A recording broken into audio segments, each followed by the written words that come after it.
Hi everyone, I'm Daniela, and today we're making chewy brown sugar cookies. This cookie is the perfect combination between a chocolateless chocolate chip and a snickerdoodle. They're so fudgy and delicious, so let's jump into the recipe. You'll find a list of ingredients and measurements in the description below. Preheat your oven to 175 degrees Celsius or 350 degrees Fahrenheit. You'll want to line your baking trays with parchment paper. To 364 grams, 2.5 cups of flour, we're adding 4.5 grams, 3 1/4 teaspoons of baking soda, and 4.5 grams, 3 1/4 teaspoons of salt. Mix that together until it's all combined. Into a mixing bowl, add 227 grams, 1 cup of softened butter. We want our butter to be nice and smooth, so give it a mix before adding in the rest of our ingredients.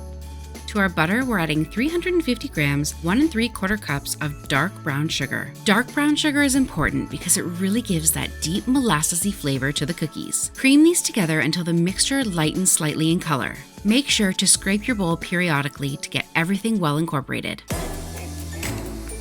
To the creamed butter and sugar, add in 1 teaspoon, 7 grams of dark molasses or black treacle. Now add in 1 egg yolk and 1 egg. The additional egg yolk elevates the fudginess of the cookie. Finally, add in 2 teaspoons, 8 grams of vanilla extract. The molasses can be a bit tricky to get stirred in, so make sure you're scraping down your paddle and your bowl. Once all of your wet ingredients have come together, slowly add in your dry ingredients.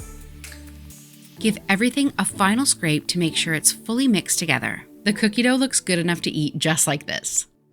You'll want to roll each of your cookies in sugar, so I'm using a 2 tablespoon cookie scoop, scooping the dough and dropping it straight into a bowl of sugar. You'll need about 100 grams or half a cup of sugar for all of these cookies. Toss the ball of dough in the sugar and then take it into the palm of your hands and form it into a ball. Toss it back in the sugar. We want to make sure to get that crunchy exterior. Then just pop your ball onto your baking tray. I find by scooping the dough straight into the sugar, it allows me to roll the dough a little bit easier without it sticking to my hands. These cookies do like to spread, so make sure you're leaving enough room on your baking tray.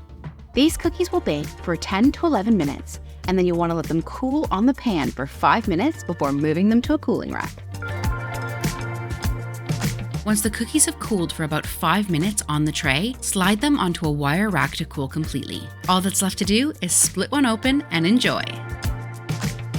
This recipe makes about 3 dozen cookies, and I love to prep Christmas cookies in advance. So I place the balls quite close to each other on a lined tray, and I pop them in the freezer for about an hour. Once they're frozen, I stick them in a Ziploc bag, and then they're ready to bake straight from the freezer. If you're looking for more cookie inspiration, check out my Christmas cookie playlist. Hit the like button, make sure to subscribe, and I'll see you in the next video.